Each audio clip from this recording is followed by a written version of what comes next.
See, today we have to discuss about the abstraction.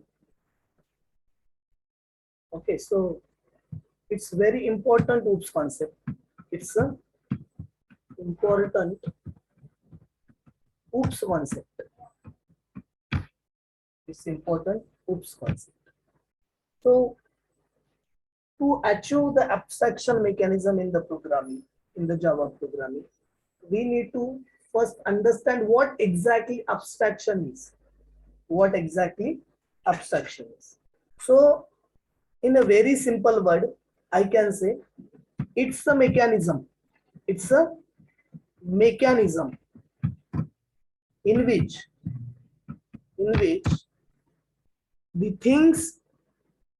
the things which are not essential to user will be putted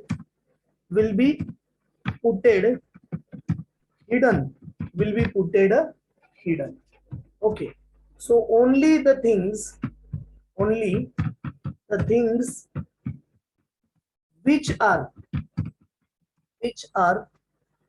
essential will be shown to user, we can say, shown to the user. So that is what exactly the concept of abstraction. The things which are useful, the things which are needful to the normal user, that thing we can show them. Okay, and the non-essential things we have to hide from that user. So that is what we can say the concept of abstraction. If you take an example of a mobile, if you consider the mobile, see, as a normal mobile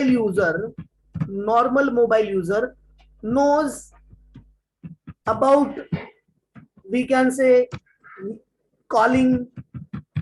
Okay, then he can receiving, okay, then messaging, or we can say chatting. So these are the things, these are the functionalities user is aware. These are the things which is user is aware, but how internally it is happening, internal representation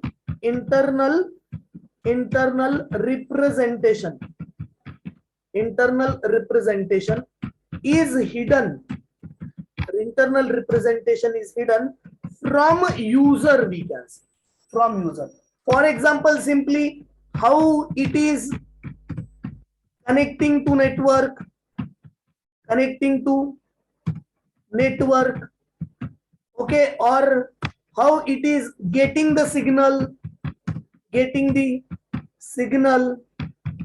okay, or we can say catching the signal.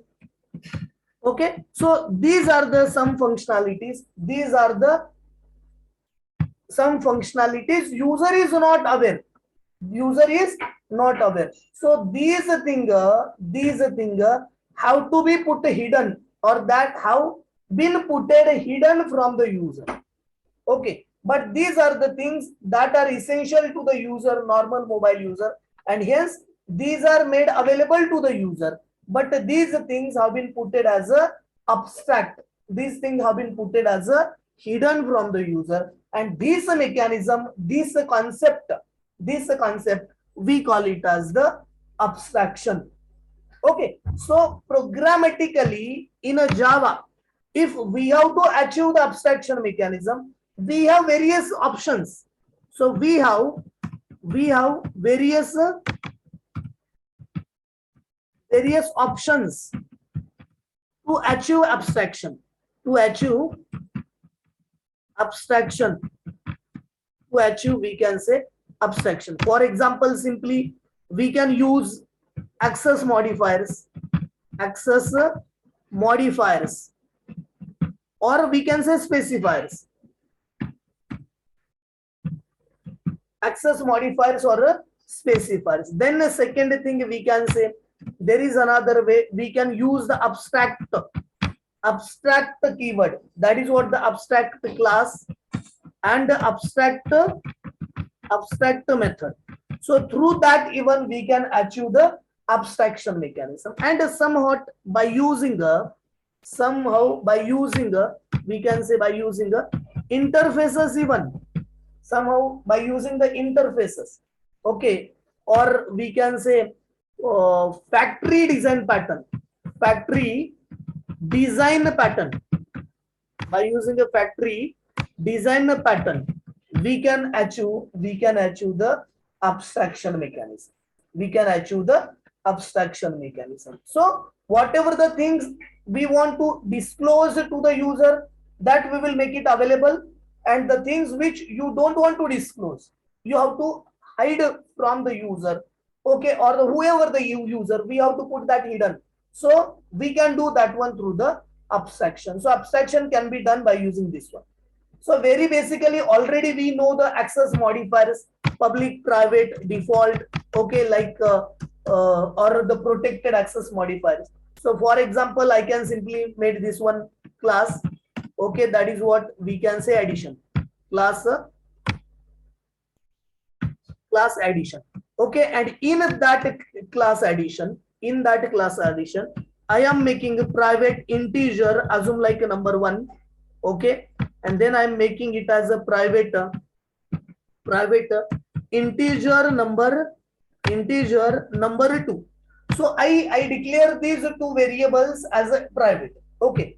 Through that one I can have the getter public getter methods, public getter, I can say getter and a setter methods, public getter and a setter, we can say methods over here, okay. So now if you guys want to access this number 1 and number 2 outside, if we want to access this number 1 and number 2 outside, okay, assume here somewhere else there is a main, okay, and in that main method I want to use object obj, assume obj is object of addition class. So obj dot num1, okay, is equals to, I can simply say here 10, obj1 is equal to num1 10, and obj2 dot num2, sorry, obj only, that is what the same object, num2 is equals to 20. If I have written like this one, on this line itself it gives the error, it will give the error. That means what, this number 1 and number 2 have been put as a abstract, this number 2 and number 1 and number 2 have been put as a hidden from the outside world. These are visible only within a class where it is been declared, okay. If we want to access that, we can go through the getter method and the setter methods.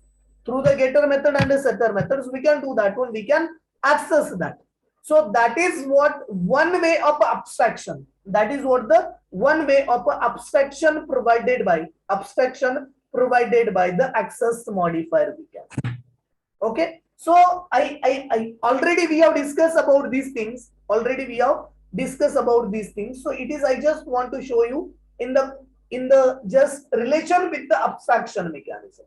So this is what one way of abstraction, the things which are essential, getter and setter, we have make it available through the public access modifier, and the data members I don't want to disclose to the outside world, okay, outside classes, other classes, so I made it as a private, I have put it this one through as a hidden from the outside world, okay. So that is what we can say abstraction.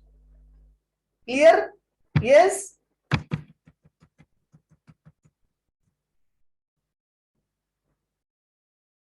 Yes, is it clear? Yes, sir. Okay.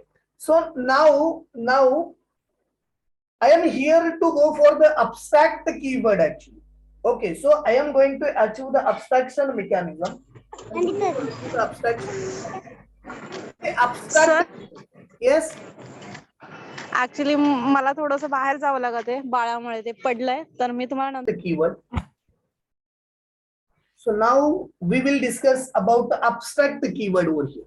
Okay. So and through the abstract keyword, how we are going to achieve the abstraction mechanism. Okay. So here Hello. I will. Yes. हा sir, मी करतोय transfer पण होत नाहीत. I think first day ला limit असतं का?